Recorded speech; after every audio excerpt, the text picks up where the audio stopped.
കോഴിക്കോട് കോർപ്പറേഷനിലേക്കുള്ള LDFിൻ്റെ deputy mayor സ്ഥാനാർത്ഥിയായ ഡോക്ടർ എസ് ജയശ്രീക്കൊപ്പമാണ് ഇപ്പോൾ നമ്മളുള്ളത്. കോട്ടൂളിൽ നിന്നും തുടർച്ചയായി 2ാം വട്ടമാണ് വിജയിക്കുന്നത്. അതോടൊപ്പം തന്നെ കഴിഞ്ഞ തവണ കോഴിക്കോട് കോർപ്പറേഷനിലെ ആരോഗ്യ സ്റ്റാൻഡിംഗ് കമ്മിറ്റി ചെയർപേഴ്സൺ ആയിരുന്നു. ഇപ്പോൾ ഡെപ്യൂട്ടി മേയർ സ്ഥാനാർത്ഥിയായിരിക്കുകയാണ്. എന്ത് തോന്നുന്നു? സന്തോഷം തോന്നുന്നുണ്ട്. കാരണം നമ്മളെ ജയിപ്പിക്കുന്ന നമ്മുടെ പാർട്ടി തരുന്ന ഉത്തരവാദിത്വങ്ങൾ ഏറ്റെടുക്കുക എന്നുള്ളതാണ്. അതിൽ സന്തോഷമുണ്ട്. പ്രത്യേകിച്ച് കോഴിക്കോട് പോലൊരു വലിയ നഗരത്തിൻ്റെ ഭരണത്തിൻ്റെ ഭാഗമായിരിക്കുക എന്ന് പറയുന്നത് തന്നെ വളരെ പ്രധാനപ്പെട്ട കാര്യമാണ്. അതുകൊണ്ട് പിന്നെ ഡെപ്യൂട്ടി മേയർ എന്നുള്ള ഒരു പോസ്റ്റിലേക്ക് നമ്മളെ നോമിനേറ്റ് ചെയ്യുമ്പോൾ, ഒരു വലിയ ഉത്തരവാദിത്വം നമ്മളെ ഏൽപ്പിക്കുമ്പോൾ അതിൻ്റെ ഒരു സന്തോഷമുണ്ട്, അഭിമാനമുണ്ട്. കഴിഞ്ഞ തവണ ഒരുപാട് നല്ല കാര്യങ്ങൾ ചെയ്യാൻ വേണ്ടി സാധിച്ചു. ആരോഗ്യ സ്റ്റാൻഡിംഗ് കമ്മിറ്റി ചെയർപേഴ്സൺ ആയപ്പം ഇത്തവണ എങ്ങനെയായിരിക്കും ഈ ഡെപ്യൂട്ടി മേയർ ആയി കഴിഞ്ഞുള്ള ഒരു പ്രവർത്തന രീതികളെല്ലാം? ഈ ആരോഗ്യ സ്റ്റാൻഡിംഗ് ഈ ധനകാര്യ കമ്മിറ്റിക്കാർക്ക് പ്രത്യേകിച്ച് പ്രൊജക്റ്റുകൾ ചെയ്യാനില്ല. കുറച്ചുകൂടി സാധ്യത, ഈ എന്തെങ്കിലും ചെയ്യാനുള്ള സാധ്യതയുള്ളത് ആരോഗ്യ രംഗത്ത് തന്നെയാണ്.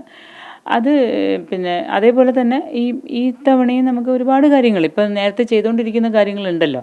വളരെ കാലമായിട്ട് കോഴിക്കോട് കോർപ്പറേഷൻ്റെ പിന്നെ നിരവധിയായിട്ടുള്ള പ്രൊജക്റ്റുകൾ നടന്നുകൊണ്ടിരിക്കുന്നുണ്ട്.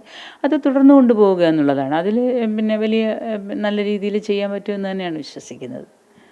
ഇന്ന് പ്രധാനപ്പെട്ട കാര്യം, ഇത്തവണ കേവല ഭൂരിപക്ഷം പോലും LDFിന് കിട്ടിയിട്ടില്ല. അപ്പോൾ അതൊരു പ്രതിസന്ധിയാവും?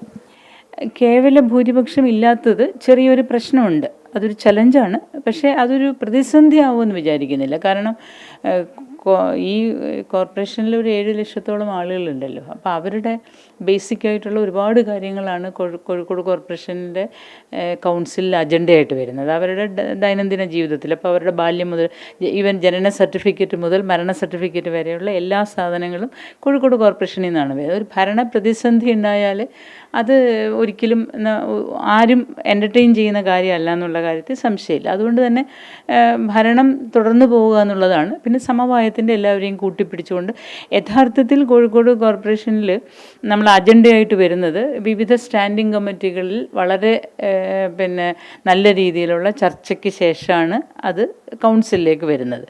ആ ചർച്ചയിൽ എല്ലാവരും ഉണ്ടാവാറുണ്ട്. അതുകൊണ്ട് തന്നെ ഇതിലൊരു രഹസ്യ സ്വഭാവമോ അല്ലെങ്കിൽ എന്തെങ്കിലും നമുക്ക് പ്രത്യേകിച്ച് എന്തെങ്കിലും മാൽ പ്രാക്ടീസസ് ചെയ്യാനോ ഒന്നുമുള്ള ഒരു സാധ്യത പോലും ഇല്ലാത്തതാണ് കോഴിക്കോട് അല്ലെങ്കിൽ കോർപ്പറേഷൻ്റെ ഭരണം ഞാൻ മനസ്സിലാക്കുന്നത്. എനിക്ക് 5 വർഷത്തെ ഈ ഒരു പിന്നെ പരിചയം മാത്രമേ ഉള്ളൂ. അതുകൊണ്ട് തന്നെ എനിക്ക് തോന്നുന്നു കോഴിക്കോട് കോർപ്പറേഷനുമായി ബന്ധപ്പെടുത്തി കോഴിക്കോട് നഗരത്തിലെ ആളുകളുടെ ദൈനംദിന ജീവിതവുമായി ബന്ധപ്പെട്ട കാര്യങ്ങളായതുകൊണ്ട് തന്നെ കോൺട്രവേഴ്സികൾക്ക് ഇടയുണ്ടാവില്ല. പക്ഷേ ഒരു സമവായത്തിൻ്റെ പാത സ്വീകരിക്കേണ്ടി വരും. അത് എല്ലാ കാലവും ഉണ്ടായിരുന്നു. വളരെ ആരോഗ്യകരമായ ചർച്ചകളിലൂടെയും വളരെ പിന്നെ എന്താ പറയുക, ആരോഗ്യപരമായ ഒരു ഇടപെടലിലൂടെയും ഈ പ്രതിസന്ധി തരണം ചെയ്യാൻ പറ്റുമെന്ന് തന്നെയാണ് നമ്മൾ വിശ്വസിക്കുന്നത്. ഇപ്പം കോട്ടൂളി വാർഡിൽ നിന്ന് തന്നെ തുടർച്ചയായി 2ാം തവണയാണ് കൗൺസിലർ ആവുന്നത്. അപ്പോൾ ഒരു ഡെപ്യൂട്ടി മേയർ കൂടി ആകുമ്പോൾ ഒരു ആത്മവിശ്വാസം വർദ്ധിക്കുകയാണല്ലോ അല്ലേ? ആത്മവിശ്വാസം ഞാൻ പറഞ്ഞല്ലോ. ഞാൻ കഴിഞ്ഞ കൗൺസിലിലെ ലാസ്റ്റ് മീറ്റിങ്ങിൽ ഞാൻ പറഞ്ഞു, ഞാൻ വളരെയധികം കടപ്പെട്ടിരിക്കുന്നത് കോട്ടൂളിയിലെ ജനങ്ങളോടാണ്. കാരണം ഞാനൊരു അധ്യാപികയായിരുന്നു ദീർഘകാലം. അപ്പോൾ കോട്ടൂളിയിലെ ജനങ്ങളാണ് ഒരുപക്ഷെ എന്നെ കൗൺസിലിലേക്ക് എത്തിക്കുന്നത്.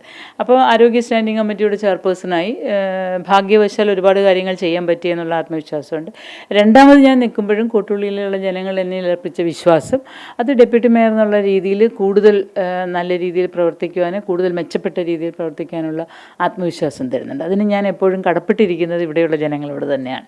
ഇത്തവണ LDFിന് കേവല ഭൂരിപക്ഷം പോലും ഇല്ലയെന്ന് പറഞ്ഞു. അപ്പോൾ എന്തായിരിക്കും സീറ്റ് കുറവിനുള്ളൊരു കാരണം എന്തായിരിക്കും?